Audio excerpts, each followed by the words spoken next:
მოგესალმებით, ეთერშია გადაცემა ეს ქვეყანა შენია, რომელსაც სამოქალაქო საზოგადოების ინსტიტუტი ჟურნალისტიკის რესურს ცენტრთან ერთად გთავაზობთ. გადაცემა ნაწილია კამპანიისა, რომელიც ემსახურება საქართველოში სამოქალაქო საზოგადოების გაძლიერებას, კერძოდ კი სამოქალაქო ღირებულებების დამკვიდრებას, საზოგადოებრივი ორგანიზაციების საქმიანობის პოპულარიზებას და სამოქალაქო აქტივიზმის ხელშეწყობას. პროექტს, რომელსაც ჰქვია სამოქალაქო საზოგადოების განვითარების ინიციატივა, ახორციელებს კონსორციუმი ადენაუერის ფონდის ხელმძღვანელობით და ევროკავშირის მხარდაჭერით. ხშირად ფიქრობენ, რომ ამა თუ იმ პრობლემაზე ფიქრი, მისი გადაჭრის გზებზე მსჯელობა და იდეები მხოლოდ ხელისუფლების ან საზოგადოებრივი ორგანიზაციების ვალდებულებაა. თუმცა არაერთი მაგალითი შეგვიძლია თუნდაც ჩვენს პატარა ქალაქში დავასახელოთ, როგორ მოგვარდა ესა თუ ის საკითხი სწორედ საზოგადოების აქტიურობით და ჩართულობით. ინდივიდუალური სამოქალაქო აქტივიზმია დღევანდელი გადაცემის თემა, რომელზეც ორ სტუმართან ერთად ვისაუბრებთ. ბიბი გოგოლაძე, საქველმოქმედო ფონდ ერთად შევძლებთ დამფუძნებელი და ელისო თათეშვილი, ბავშვთა და მოზარდთა განვითარების ცენტრის დირექტორი. სამშვიდობისა, ძალიან დიდი მადლობა პირველ რიგში სტუდიაში მობრძანებისთვის. თქვენ ხართ ერთ-ერთი ნათელი მაგალითი, როგორ შეიძლება და გახდე სამოქალაქო აქტივისტი, ეს შეიძლება შენდაუნებურადაც კი. ელისო, სწორედ ასეთი შემთხვევა თქვენი და რომ მოგვიყვეთ, როგორ აღმოჩნდით მოკლედ აი სამოქალაქო საზოგადოების ნაწილად, როგორ იქეცით, ესე დაუგეგმავად, ხო? ნამდვილად დაუგეგმავად იყო, მოგესალმებით პირველ რიგში, მადლობა სტუდიაში მოწვევისთვის.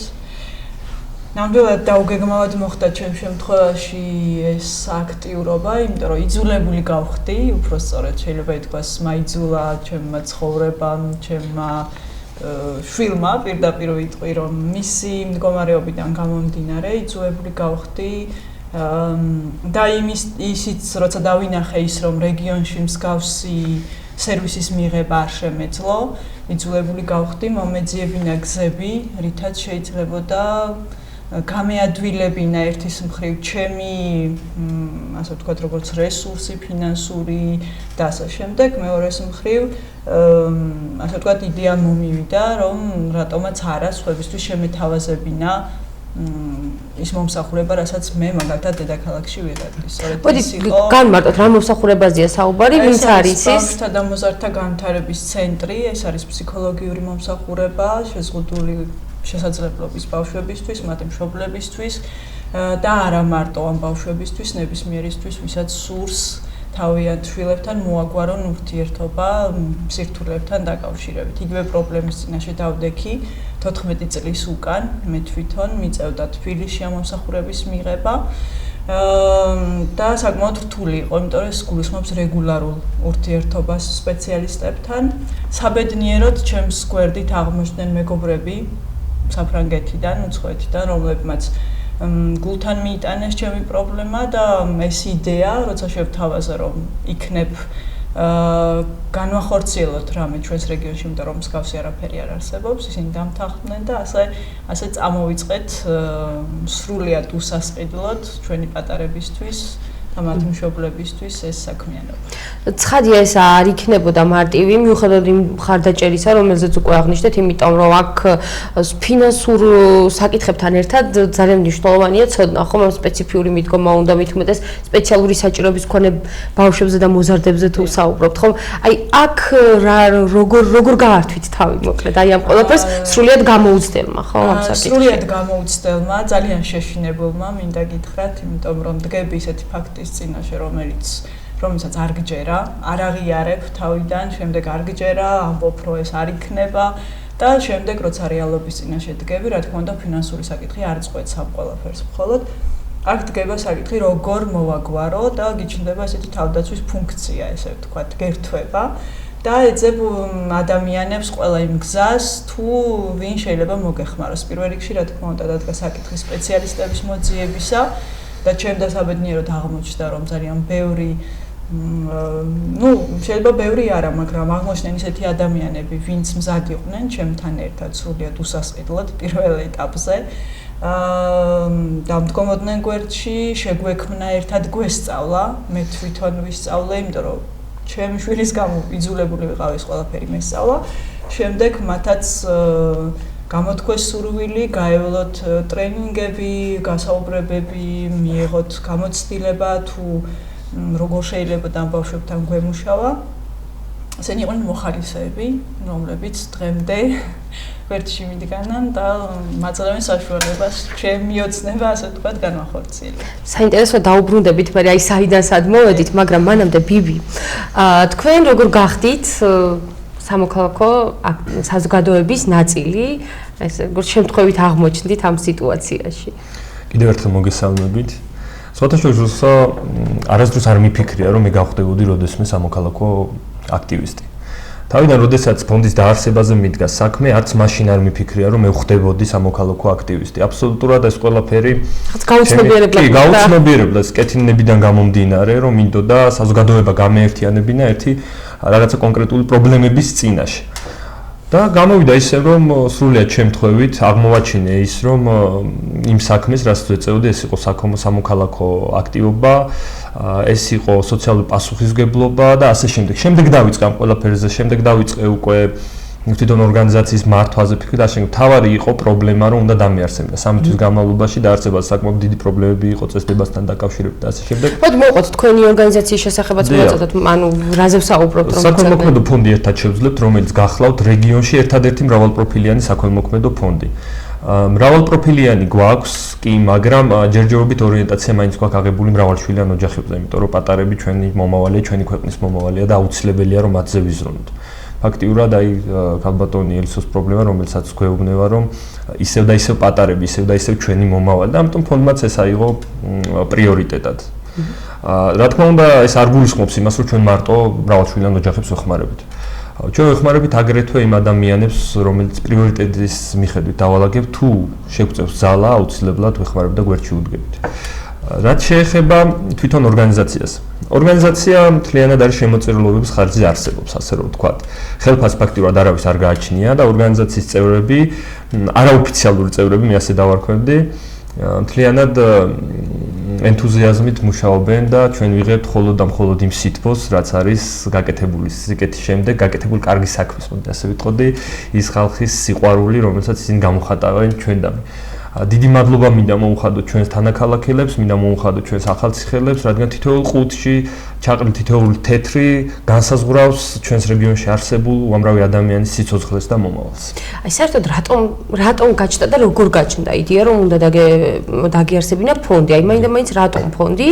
იმიტომ რომ ჩვენს რეგიონს თუ გადავხედავთ, აღნიშნე რომ არ გქონდა მრავალპროფილიანი საქველმოქმედო ფონდი, მაგრამ კიდე სხვა ბევრი რამეც არ გვაქვს, მაგრამ რატომ მაინც ფონდი? ეხლა ნახეთ, რომ სანამ მე თქვენთან მოვიდოდი, გადაცემაში მოვიდოდი, ზუსტად დღევანდელ დღეს, როდესაც ჩემთან მაღაზიაში ვიყავი, მოვიდა ორი ადამიანი, სხვადასხვა დროს, რა თქმა უნდა. ორივეს როდესაც შევეკითხე დახმარებას, თქვა რომ მითხარ შვილები ყავს მშიერი. აი ზუსტად ამიტომ. რომ მინდოდა საზოგადოება გამეერთიანებინა, რომ ელემენტარული დღევანდელ საქართველოში არ უნდა დადიოდეს მშიერი ადამიანი. ეს არის ძალიან მარტივი.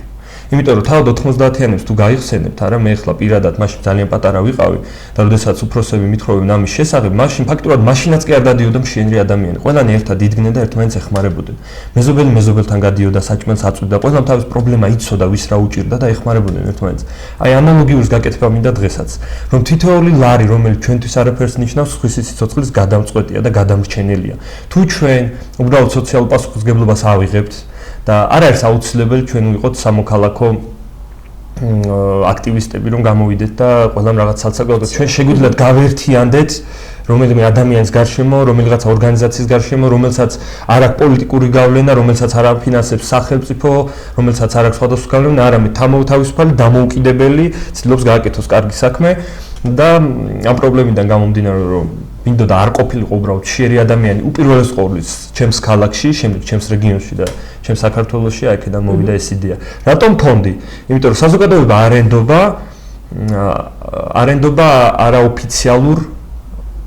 არაოფიციალური ხასიათის შეგროვით ან საქველმოქმედო სხვადასხვა ორგანიზაციებს და აგრეთვე არც საქველმოქმედო სხვადასხვა აქტივობებს კი. ამიტომ გადავწყვიტე ფონდი საკმაოდ ძნელი აღმოჩნდა, სხვათა შორის არ მეგონა თუ ასე ძნელი იქნებოდა, სხვადასხვა რა თქმა უნდა ფინანსებთან იყო დაკავშირებული, ეს იყო იურიდიულ საკითხებთან დაკავშირებული, მაგრამ უამრავი ადამიანის ხარში დგომით ჩვენ ეს შევძელით და გავაკეთეთ და დღეს მე ვიტყვი ასე რომ დარწმუნებულად ჩვენ ბევრი რამე შევძელით ერთად და ჩვენ ერთად შევძლებთ კვლავაც. აუცილებლად შევძლებთ და ანუ თქვენი პასუხებიდან გამომდინარე ორივე დადექით რაღაც გადაწყვეტილება მიიღებთ, ასე ვთქვათ, როცა დადექით ფაქტის წინაშე, ხომ? ანუ ასე იწყება სამოქალაქო აქტიურობა, ეს არის ჩანასახი, სანამ გახდები სამოქალაქო ინდივიდუალური თუნდაც აქტივისტი. ნებისმიერ შემთხვევაში რაღაცა გაიცულებს. არ ვიცი, იმედი მაქვს, ძალიან დიდი იმედი მაქვს, რომ ისეთი ადამიანები, რომლებიც დავარქვათ, მდიდრები არიან, რომლებიც იწყებენ და ძალიან დიდი სურვილი მაქვს, რომ ეს ადამიანები არაოფიციალურად ისედაც აკეთებენ, კეთილსაქმეს ემსახურებიან, ჯერ კიდევ მჯერა ამ ყველაფრის, მაგრამ არიან ადამიანები, რომლებიც ფაქტის წინაშე დგებიან და აანალიზებენ უბრალოდ, რომ მარტო არ არიან. შეიძლება ეს ერთგვარი იმ მარტო არ ყოფნის შიმშილის შეგრძნებაც არის, რომ გინდა, როდესაც შენ გრძნობ, რომ ამ დროს მარტო იყავი და რაღაც გჭირდებოდა, გინდა სხვებსაც არ გქონდეთ ეს შეგრძნება. აი სანამ გახდებოდით სამოქალაქო საზოგადოების ნაწილი. როგორი წარმოდგენა გქონდათ, როცა მაქსიმალურად შორს იყავით საზოგადოებრივ ორგანიზაციებთან, არ გქონდათ მათთან შეხება, იმიტომ რომ ძალიან მნიშვნელოვანია საზოგადოების განწყობები, სწორედ ამ განწყობების კვლევის შემდეგ გადაწყდა აი ამ კამპანიის ჩატარება, რომლის ფარგლებშიც დღეს გადაცემას ვამზადებთ, ეს ქვეყანა შენია, იმიტომ რომ საზოგადოებამ არც თუ ისე ბევრი რამ იცოდა საზოგადოებრივი ორგანიზაციების შესახებ და შესაბამისად განწყობებიც გქონდათ, აქვთ განსხვავებული. აი საინტერესოა თქვენ როგორი წარმოდგენა გქონდათ მაგალითად საზოგადოებრივ ორგანიზაციებზე.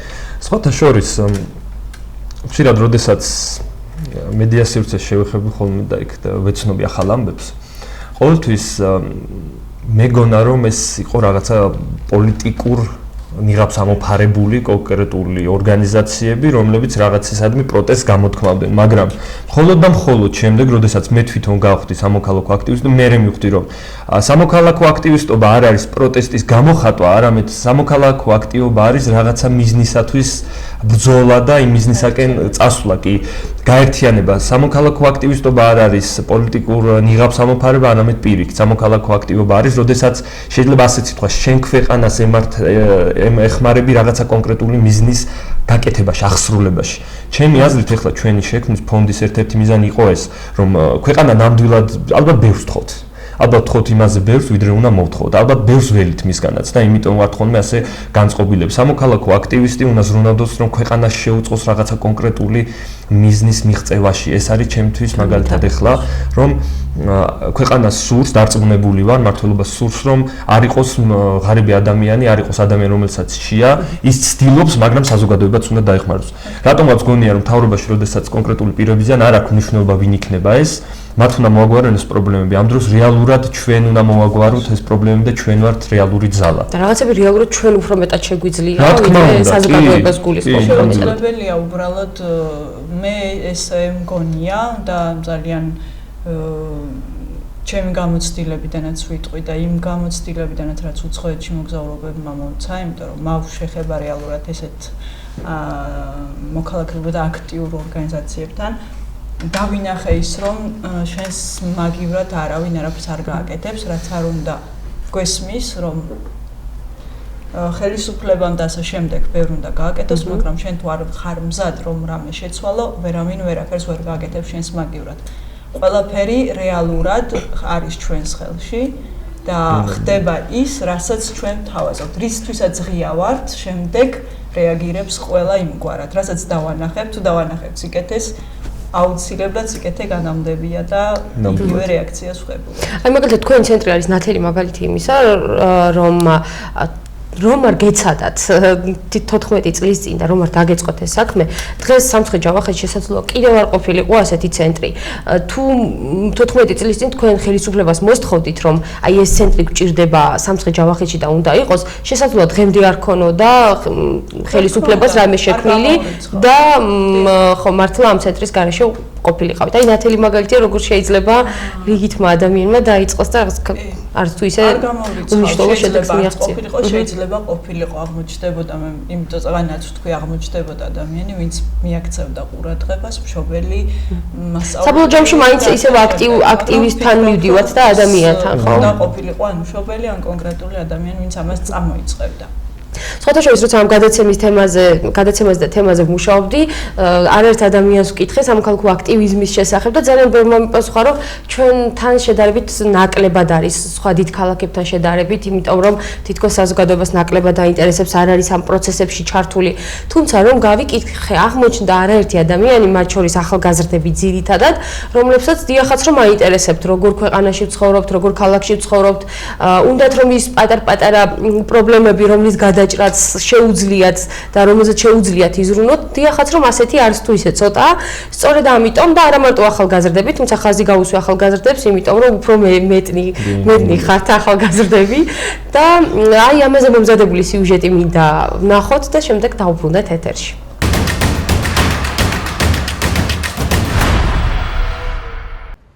ახალციხის ქუჩებში მალე მობილურის დამტენები, ბიოტუალეტები და ახალი საინფორმაციო ბანერები განთავსდება.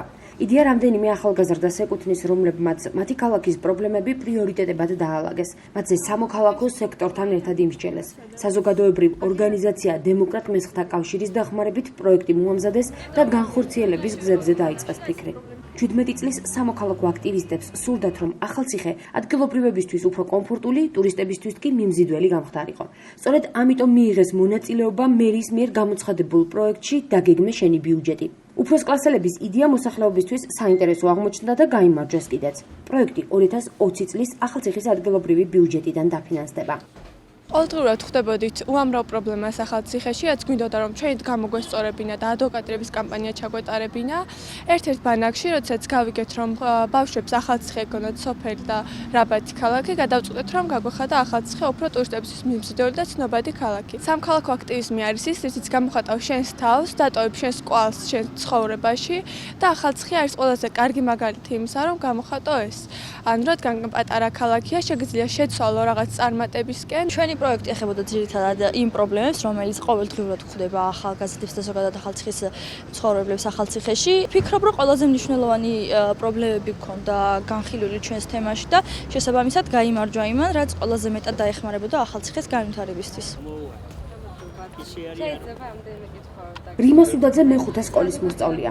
6 წელია სამოქალაქო აქტივიზმი მისი ცხოვრების განუყოფელ ნაწილად იქცა. ქვეყანაში არსებული პრობლემებიდან გარემოს დაცვა ამოირჩია და მისი აქტივობები ძირითადად ამ მიმართულებით ხორციელდება. რიმასა და მისი მეგობრების იდეა იყო, რომ ახალციხეში პირველად პლასტმასის ნივთებისთვის ცალკე ურნები დაედგათ, შემდეგ კი მისი სეპარირება მოეხდინათ. თანატოლებთან ერთად სისტემატურად აწყობს დასუფთავების აქციებს. აქტიური წევრია ეკოკლუბის, რომელიც სკოლაში მოზარდებმა ჩამოაყალიბეს. საინფორმაციო გამოკითხვას ვაწარმოებდით მოსახლეობასთან, კერძოდ რა ინფორმაციას ფლობდნენ ზოგადად დახარისხებაზე, რეციკლირებაზე, ან რაში გამოიყენებდნენ ამას, სურდათ თუ არა ამის გაკეთება, რა პერსპექტივას ხედავდნენ და პასუხებიც საკმაოდ მნიშვნელოვანი იყო. ყველაფრის გაკეთება უნდათ, მაგრამ ეძებდნენ მას, ვინც რაღაცას დაიწყებდა და გადავწყვეტთ, რომ სწორედ ჩვენ ყოფილიყავთ ის, ვინც დავიწყებდით. განხორციელებდით დაკვირვებებს და თითქმის კვირაში რამდენჯერმე უწევს სპეციალიზებულ მანქანას, რომ მივიდეს და ურნა დააცარიელოს. ვფიქრობ, რომ წარმატების გზა სწორედ საზოგადოებრივი აქტივისტობით იწყება. სამოქალაქო საზოგადოების წევრი რო იქნებოდი, მაგაზე ყოველთვის ვიცოდი, მაგრამ აქტიური არ მეგონა. ვითომ აქტიური ვარ მე? ვეფხვია დიაკონაშვილმა საზოგადოებრივი ორგანიზაციის შექმნის გადაწყვეტილება 2015 წელს მიიღო. საზოგადოების დამოკიდებულება შეზღუდული შესაძლებლობის მქონე პირის მიმართ, ბენეფიციარების განსხვავებული საჭიროებები და ოჯახის წევრების შიში, როგორ მიიღებს მათ შვილს ქალაქი. სპეციალური საჭიროების მქონე ქეთევანის მამას ამ საკითხებმა უბიძგა, რომ მშობლები ერთი მიზნისთვის გაეერთიანებინა. თანადგომა შვილებს ასე ქვია ორგანიზაციას, რომელიც ახალციხის, ასპინძის და ადიგენის მასშტაბით 100-ზე მეტ აქტიურ ოჯახს აერთიანებს. მხოლოდ ახალციხის მუნიციპალიტეტში 1183 შეზღუდული შესაძლებლობის მქონე პირია. ვეფხვია დიაკონაშვილი ამბობს, რომ დღეს მათი ხმა თითქმის არ ისმის. თუ კი ადამიანს გაინტერესებს რაღაცა და აი ამ ინტერესში შენ შეგიძლია სხვა ადამიანებსაც მოიყენებ გვერდში, სხვა ადამიანებთანაც ითანამშრომლებ, ისაუბრებ, ეს მე მგონი ვფიქრობ ნორმალურია. ჩემი მიზანი ეგ იყო, რომ ქეთინოს არ შეშინებოდა ხალხში გამოსვლა და ქეთინო მიიღოთ როგორიც არის. მშობლის გააქტიურება გამოიწვევს შვილის საზოგადოებაში ჩართულობას და ბევრი მშობლები ერიდება საზოგადოებას, როგორ გამოვიყვანო ჩემი ასეთი შვილი. მოთხარი შენი ასეთი შვილი უნდა მივიღოთ ისეთი, როგორიც არის. თქვენ ამტკიცებთ, რომ მოსამართლეები უნდა ირჩეოდნენ პარლამენტის მიერ. ახალციხელი მოსწავლეები ახლა დებატების ხელოვნებას სწავლობენ. ახალგაზრდები თვლიან, რომ საპარლამენტო სტილში ჯანსაღი პაექრობა კრიტიკული აზროვნების განვითარებას უწყობს ხელს. 15 წლის სამმა თანაკლასელმა დებატ-კლუბი შექმნა და სხვადასხვა ტრენინგზე მიღებულ ცოდნას ახლა თანატოლებს უზიარებენ. ძალიან მინდოდა რომ ჩემი რეგიონი როგორც სხვა რეგიონები ყოფილიყვნენ გამორჩეული სამოქალაქო აქტივიზმით. მე ვიყავი სხვადასხვა პროექტებში ჩართული, თუმცა ამ პროექტების ძირითადი ადგილმდებარეობა იყო თბილისში. ამიტომ გადაწყვიტე რომ ისეთ პროექტებში, რომელშიც მე დავაგროვე გამოცდილება, გადმომეტანა ახალციხეში, რეალურად ჩვენს რეგიონსა და ქალაქს აკლია ახალგაზრდების აქტიურობა. ვსწავლობ რომ მოდებატებმა ძირითადად არა წარსულში მომხდარ მოვლენებზე, არამედ ახლახანს განვითარებულ მოვლენებზე იდებოდონ, რომ მათთვის უფრო ცნობილი იყოს დღევანდელ მსოფლიოში და სამყაროში მიმდინარე მოვლენები. მიყვარს ახლის ძიება და აქედან გამომდინარე მინდოდა სკოლის ფარგლებს გავცდენილიყავი და რაც ჩართულიყავი სხვადასხვა ახალგაზრდულ პროექტებში, რის შედეგადაც ჯერ საკუთარ თავს, შემდეგ კიდევ თევს განავითარებდი. პატარა ნაბიჯებით წინ წასვლა უფრო განავითარებს და რაღაცა კვალს დატოვებს გარემოზე და მთლიანად მსოფლიოზე, ვიდრე თავიდანვე მასშტაბურ რაღაცეებზე ფიქრი. ახალციხეში თანდათან სულ უფრო მეტი ინდივიდუალური სამოქალაქო აქტივისტი ჩნდება. ძირითადად ახალგაზრდები არიან. ისინი, ვისაც მათი ქალაქის გარემოს საზოგადოების უკეთესობისკენ შეცვლის სურვილი აქვთ. მათ სჯერათ, რომ სამოქალაქო საზოგადოება სწორედ ასე ნაბიჯ-ნაბიჯი ზრდება.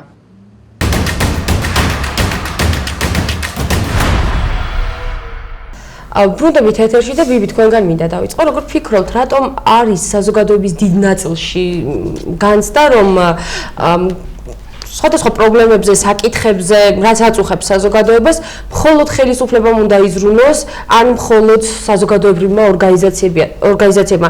თუნდაც მე მქონია შემთხვევა, როცა სწორედ მოსახლეობის მაგალითად ქუჩის პრობლემაზე ვაკეთებ სიუჟეტს და აი ამბობენ, რომ ამაზე მე ვერ ვისაუბრებ ინტერვიუში, ან მოდი ამაზე სხვა მისაუბროს. ანუ ყოველთვის რატომ გვაქვს ეს განცდა მოქალაქეებს, რომ სხვამ უნდა გააკეთოს და სხვისი ხელით უნდა მოგვარდეს ესა თუ ის პრობლემა? სხვათა შორის ამ თემაზე საკმაოდ ბევრი აქვს ნაფიქრი და ჩემი პასუხი ზუსტად ასეთი.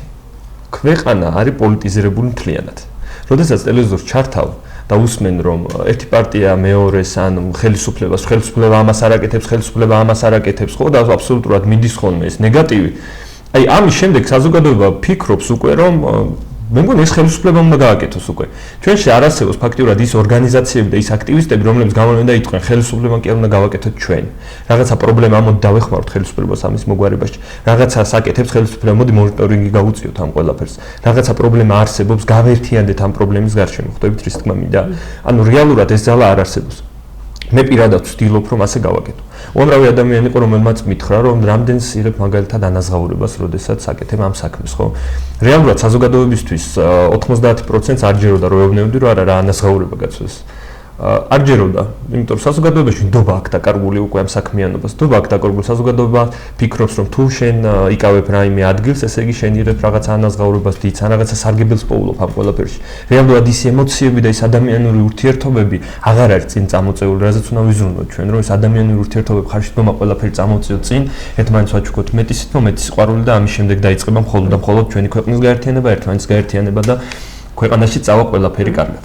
ცხადია პრობლემების მოგვარებაზე ხელისუფლებამ უნდა იზრუნოს, თუმცა ასე ვთქვათ შეუძლია მოსახლეობას შეუძლია ბრჭყალებში ვთქვათ აიძულოს ხელისუფლება, რომ ამ საკითხს უფრო მეტი დრო დაუთმოს, ხომ?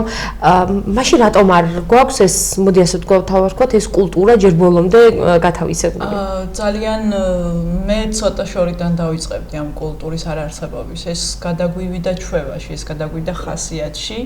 და ალბათ ხვდებით რა პერიოდს გულისხმობ, ეს არის კომუნისტური პერიოდი, როდესაც ყველა ფიქრობდა რა და ესე ხდებოდა, რომ ყველაფერი კეთდებოდა სახელმწიფოს მიერ. იმ პერიოდისათვის ადამიანებს რეალურად არ ჰქონდათ თავისუფალი ნება. ძალიან კარგი იყო ის, რომ ყველა მაძღრისად იყო, გამძღარი იყო თუ არ ვიცი როგორ უნდა ვთქვა, მაგრამ ყველაზე მნიშვნელოვანი რაც გამოვტოვეთ, ეს არის თვითგანვითარება და თავისუფალი აზრის ქონა.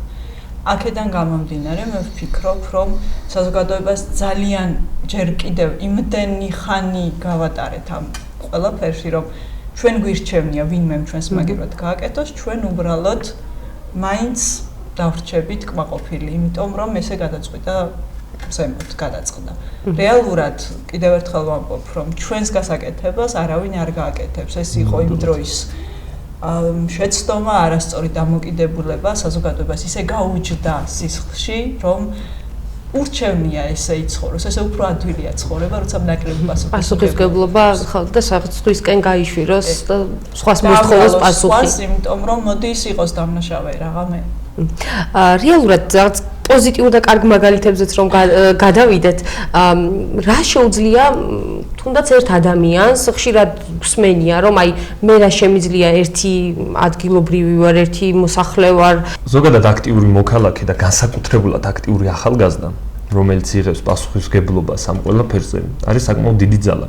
აბსოლუტურად ყველა ენდობა, უპირველეს ყოვლისა ავიღოთ აქედან, როცა ახალგაზრდები დგებიან ერთად. კიდევ ერთხელ ვახსენებ, ეს მართლა ჩემი ტკივილია, რომ აბსოლუტურად ყველა და ყველაფერი არის პოლიტიზირებული და პოლიტიკის გარეშე აკეთებენ ყველაფერს იმისათვის, რომ ან ქვეყანა განვითარდეს, ან ქალაქი განვითარდეს. აი მე მაგალითად ვიტყოდი, რომ როდესაც უახლოეს პერიოდში ჩვენ ქონდა საზოგადოების ძალიან დიდი გაერთიანება, როდესაც სამოქალაქო აქტივისტები, ასე რომ ვთქვათ, შეიკრიბნენ, რომელსაც სოციალური პასუხისმგებლობა გამოხატეს თავისი და ხატია პარონაშვილის გარშემო და მათ ფაქტიურად შეძლეს უკვე მიზნამდე თითქმის მისულები ვართ აბსოლუტურად ყველანი, რომ ამ ადამიანს ჩაუტარდება ოპერაცია და ეს ადამიანი სრულად რამდენიმე ხანში ჯანმრთელი და ბედნიერი დაგვიბრუნდება ჩვენთან. აი წარმოიდგინეთ თქვენ ახალგაზრდები, უბრალოდ აბსოლუტურად ყველა აღნიშნავდა რას, როდესაც გზაზე მომდივართ და დგანან ვინ? ახალგაზრდები, პატარები. სკოლის მოსწავლეები, სკოლის შემდეგ გადიოდნენ, შაბათ-კვირას იდგნენ გზაზე. აი რეალურად რა ძალაა ეს. მაგრამ მე აგრეთვე ვიტყოდი, რომ გვაქვს ძალიან ბევრი პრობლემა. ჩემი აზრით, უნდა გააერთიანოს ერთმა ადამიანმა, ერთმა ორგანიზაციამ ახალგაზრდები და ახალგაზრდებმა უნდა დაიწყონ თავის ქალაქით ზრუნვა, თავის ქალაქზე ზრუნვა. უნდა აღმოხვრან ის პრობლემები, რომელიც ქალაქს აქვს. და დიდი სურვილი მექნებოდა მაგალითად, რომ მერიაში მერს ან მის მოადგილეს გაიარა კონსულტაციები, ასე რომ ვთქვათ, მათთან და დაინტერესებული იყო მათი აზრით, მათი უკავშირით, თუ რას ეტყოდნენ ისინი, რა არის რეალურად გასაკეთებელი, როგორ უნდა მოიქცნენ და საზოგადოებრივი აქტივისტები უფრო გააძლიერონ. რადგან ჩემი აზრით, მთავრობის ერთ-ერთი ყველაზე დიდი პრიორიტეტი უნდა იყოს ეს, მაგრამ კიდევ ერთხელ ავუჩნევ, რა თქმა უნდა, პოლიტიკის გარეშე. კი ბატონო, აუცილებლად ძლიერი სამოქალაქო საზოგადოება ალბათ ხელისუფლებასაც ხელს აწყობს, გარდა იმისა, რომ მუდმივად რაღაცა ახდენს მასზე, ასე ვთქვათ, ზეწოლას, ბჭყალებში გულისხმობს ზეწოლას, ყოველ შემთხვევაში რაღაც საკითხების ადვოკატირებას, ხომ? გარდა ამისა, ეხმარება ალბათ გამოსავლის გზების ძებნაში და ასე შემდეგ. გამოსავლის გზების ძებნაში შეიძლება მიეხმარა, შეიძლება პრიორიტეტების განსაზღვრაშიც. რეალურად დავფიქრდებით, ყველაფერი კეთდება საზოგადოებისთვის, ხო, თავის ხალხისთვის. ეს ნიშნავს, რომ რაღაც ნაწილში უნდა შეეკითხო კიდევაც საზოგადოებას, ხალხს, თუ რა არის პრიორიტეტი მისთვის. რა თქმა უნდა, შეიძლება თუნდაც ხატიას მაგალითი რომ ავიღოთ და გადავხედოთ იმ ეხლა არ მაქვს ზუსტი სტატისტიკა, მაგრამ ინფორმაციის დონეზე რამდენი ადამიანია, რომელიც იგივე პრობლემით იტანჯება, შეიძლება ჩვენი ყველა დარწმუნებული ვართ საზოგადოების საქართველოში, ყველა მოქალაქის პრიორიტეტი იქნება ჯანმრთელობა, იმიტომ რომ შემდეგ არ აქვს მნიშვნელობა რას გავაკეთებ თუ არა ვარ ჯანმრთელი, ხო?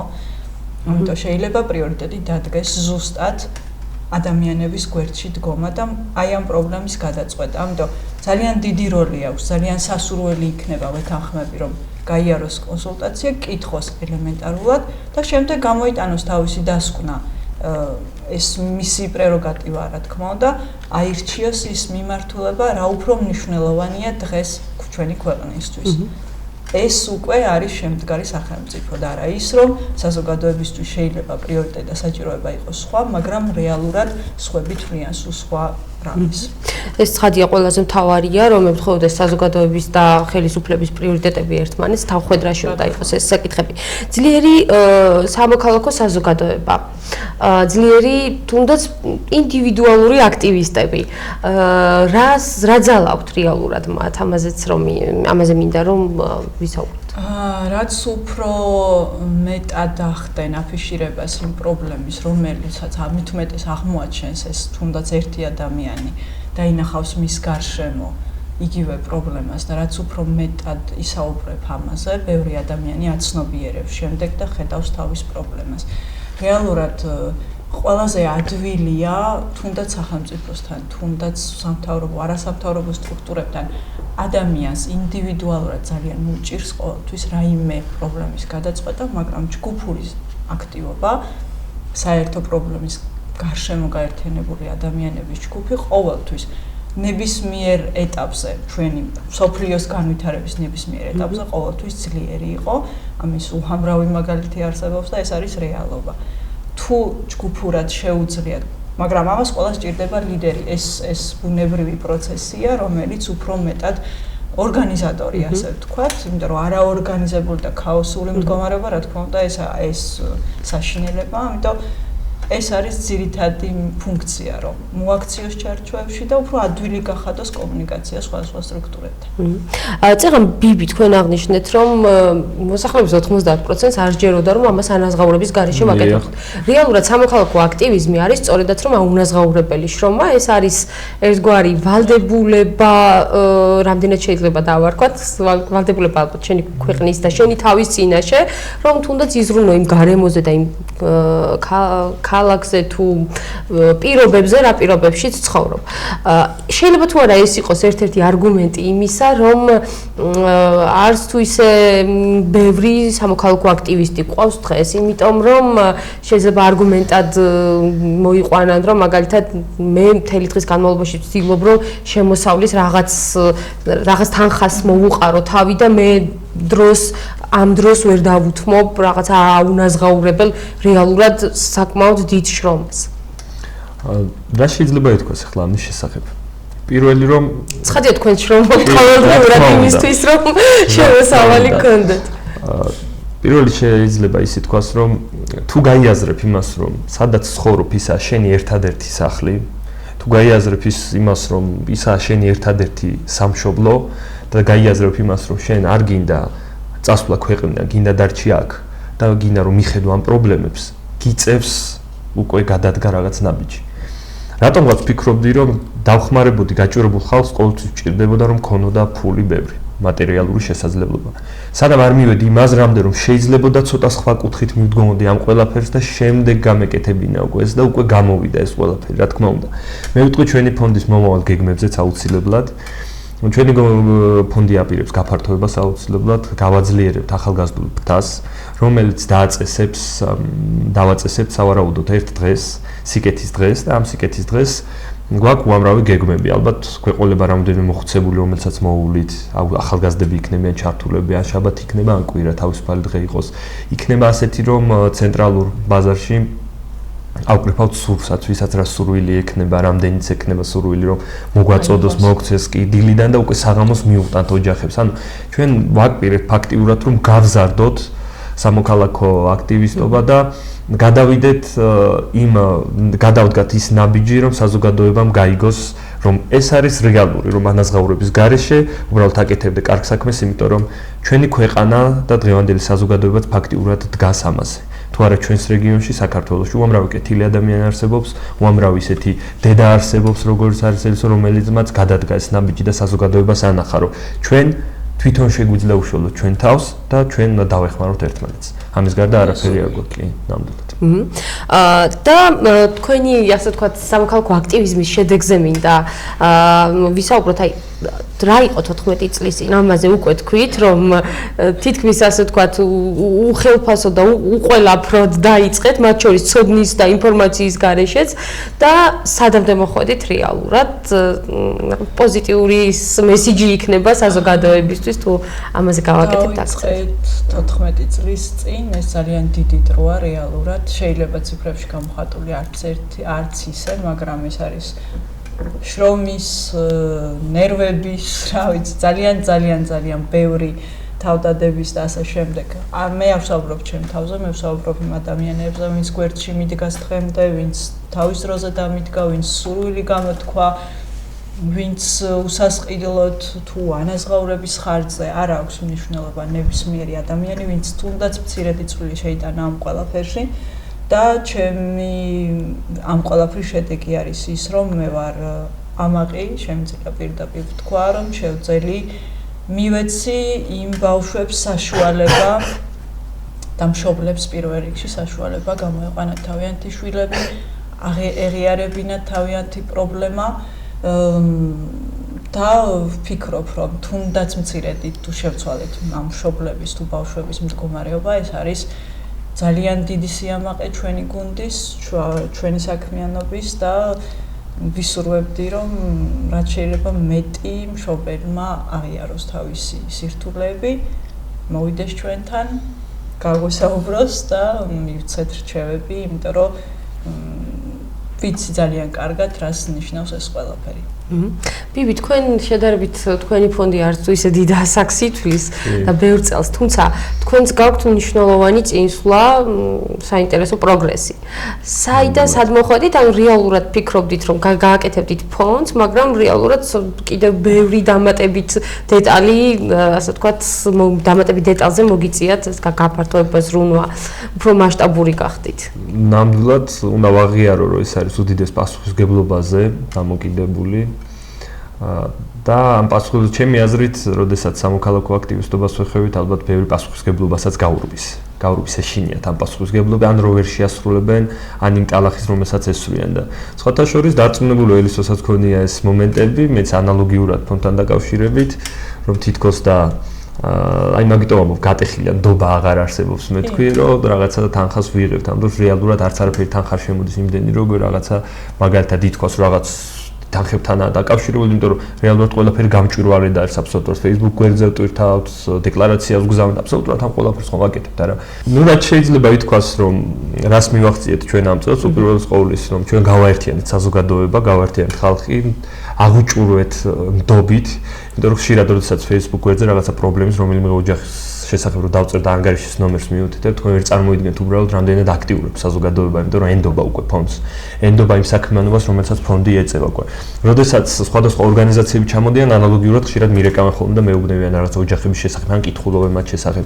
ამას წინათ იყო ერთ-ერთ ოჯახზე საკმაოდ დიდი თანხა შეგროვდა და დამიკავშირდა ის ადამიანი, რომელმაც შეაგროვა ეს თანხა და მთხოვა რომ იქნებ რამენაირად რჩევა მიმეცა და კონსულტაცია გაევლო ჩემთან და ასე რომ საზოგადოება გვენდობა, დავეხმართ უამრავ ადამიანს, დავეხმართ ოჯახებს, სასექტემბროდ აუტანეთ უამრავი სასკოლო ინვენტარი, ჩვენ ავიტანეთ აგრეთვე დავეხმართ, იყო ხოლმე შემთხვევები, როდესაც ერთ საწოლზე მაგალითად 3-4 ბავშვს ეძინა ხოლმე ეს რეალურად ძალიან ცუდი სიტუაციები, ეს გამოუვალი მდგომარეობები და მოუწყეთ აბსოლუტურად ყველაფერი.